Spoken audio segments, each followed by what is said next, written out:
But let's start with this over here, the strength reversed, the 7th chakra, Archangel Uriel, and the change in direction.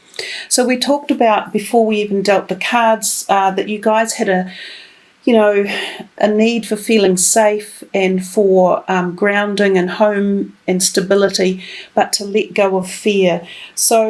And to regain your strength. And we can see that with the strength reversed, some of you have lost a degree of your strength, and it may have been like self-doubting yourself or feeling insecure around many different things, possibly your health or your finances or even friendships and things like that.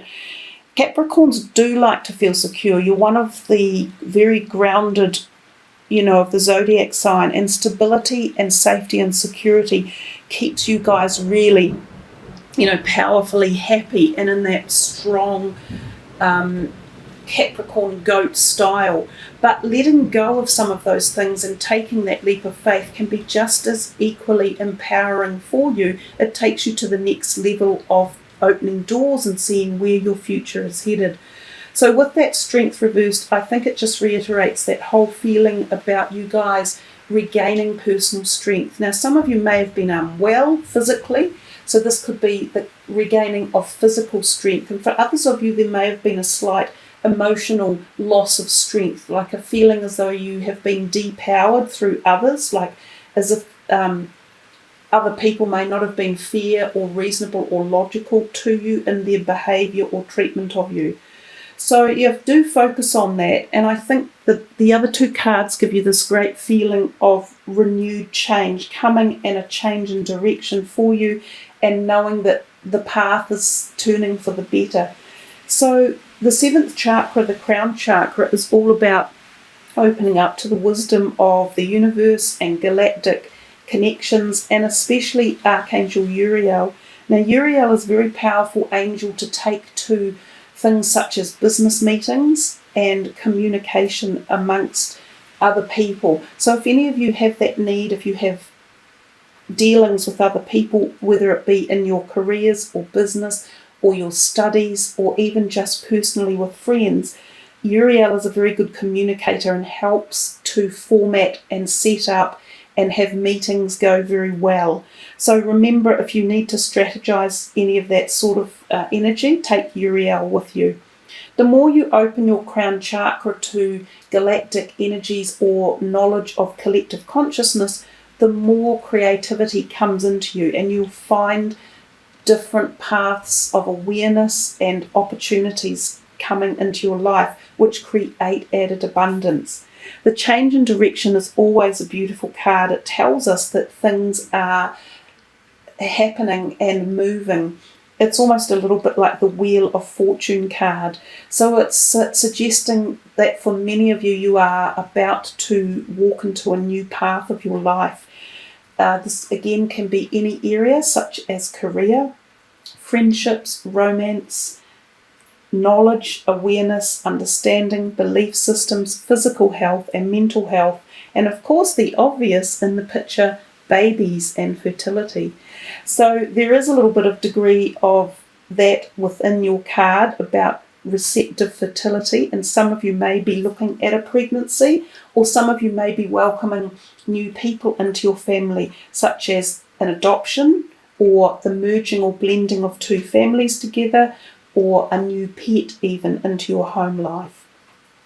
We come to this column, we see the 10 of Pentacles, hostilities and acceptance. Now the 10 of Pentacles and hostilities are the two total opposite cards, so I'm not sure how that's actually merging together, but hostilities and acceptance is very good to match and merge.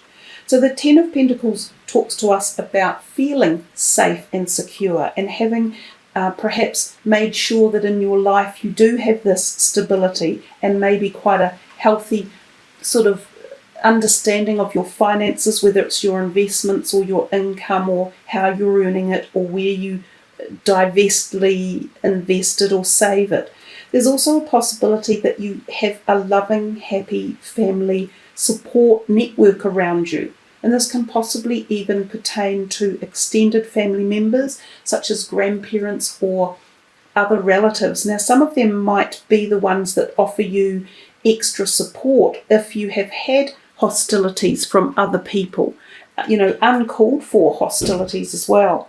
So you may find yourself on the receiving end of some sort of benevolence or prosperity from a grandparent or a relative or a friend or someone around you.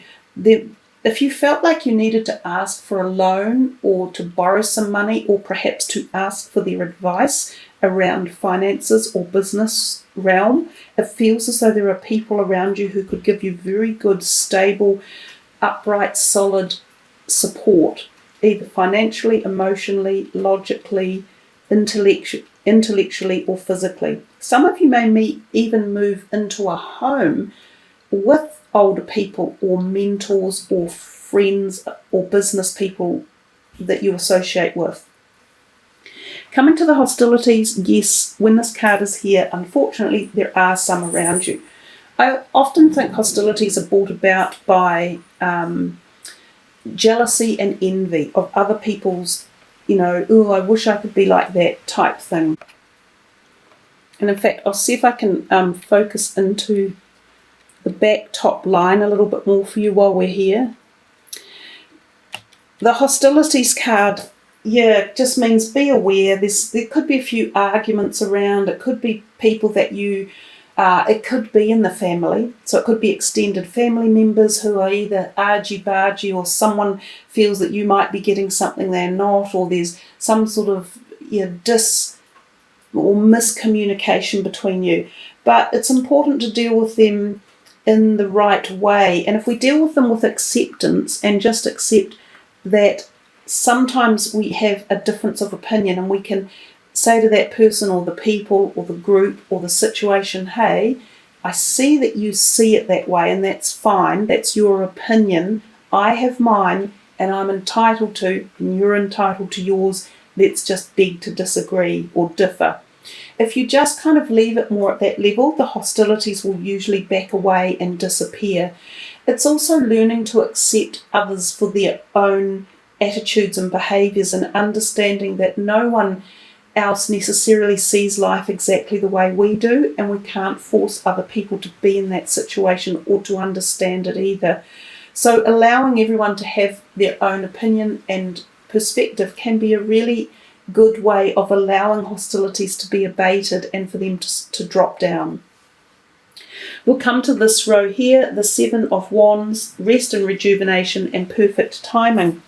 And again, these three cards are a little bit kind of unusual to have come out together, so they don't necessarily flow. I feel as if your reading for May has got a lot of separate individual events occurring, almost as if the cards are speaking for themselves and not necessarily aligning up totally with their underneath partner. This one over here perhaps did really well, but these two seem a bit as though they're wanting to connect with other cards in the reading. The Seven of Wands often talks about the fact that you may feel as though you have been trying at something for a long time, either collectively through the creative field, which can include your career or your passions or your hobbies, your skills. That some of you might be artists or writers or musicians, and that you feel as though, oh my God, I've been doing a project for ages and it's just not coming together. But it actually is.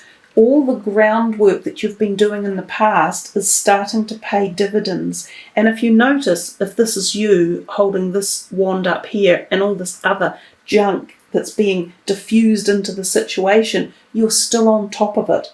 You're still getting to where you want to go. So it's important not to give up.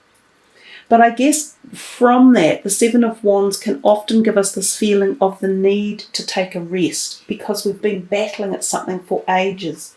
Now, some of you, it could even be physical health, because this one here is very much addressing the physical body. The rest and rejuvenation talks to you about the need to address your body and make sure you are amply fueling it with the right food, the right vitamins, minerals, enough sleep, enough rest and relaxation and enjoyment.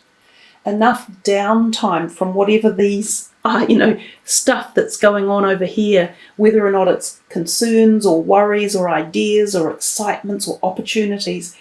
Take some time out, do some deep breathing, engage in meditation, feel nature around you, be outdoors and be at one with the love of life. And then when you do that, you might find that perfect timing is coming to you in this month of May. And we notice that when we said take this leap of faith and take destiny into your own hands. Because when the perfect timing card arrives, it's sort of suggesting there's something in the air that is allowing, doors to be opened and your ideas to be propelled into this realm. So some of you, it might be like adding 1 + 1 to get to the 2, or having that door open that you've been waiting for months and months and months. It could be career, it could be relationships, it could be health. But perfect timing is about to occur. So don't give up would be the biggest message. The 4 of Cups, the Angel of Love, and focus on service. The 4 of Cups can be about an offer coming your way, and this can be to do with relationships or love because it is a cup card. So sometimes this is the feeling of possibly someone saying, oh, look, I'm sorry, or maybe I was a bit quick or harsh. This could be healing this hostilities card over here. But it's almost as if you're sort of saying, well, I'll think about it. I'm not so sure, actually. So sometimes we can look a gift horse in the mouth. And this is the time where, a little bit like down here, it feels as though the same message is here.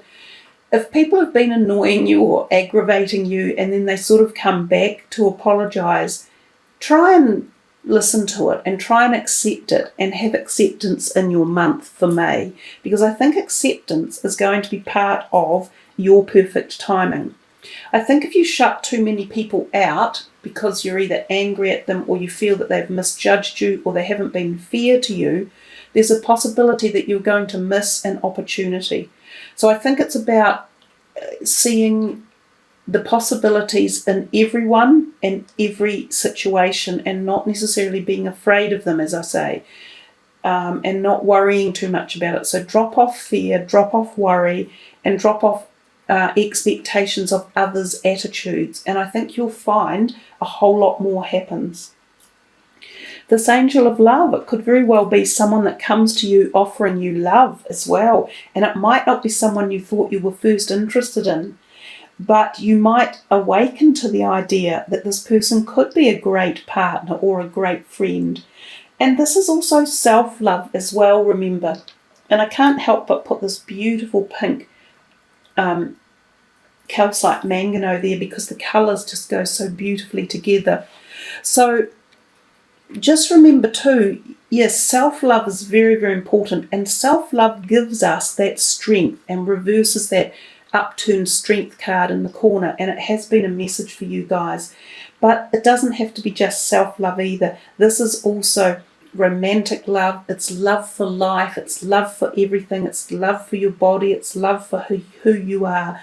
So feel the compassion, feel the connection, and feel the love in the month of May. Your last card down here for the very end of the reading is focus on service. Now, it says your soul desires only to joyfully serve and to swim in a constant stream of bliss. This stream continuously feeds you everything you need. Put your entire focus upon staying in this stream of giving and receiving in every situation and in all that you do.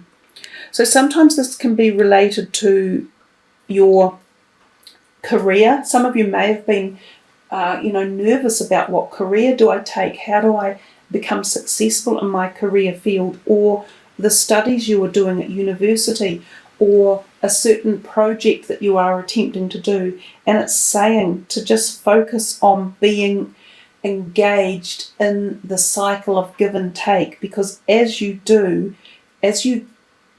give out at whatever level and however it is you can do it, you will receive back. And by inducing that cycle of perpetual motion, we keep perpetual change and growth occurring.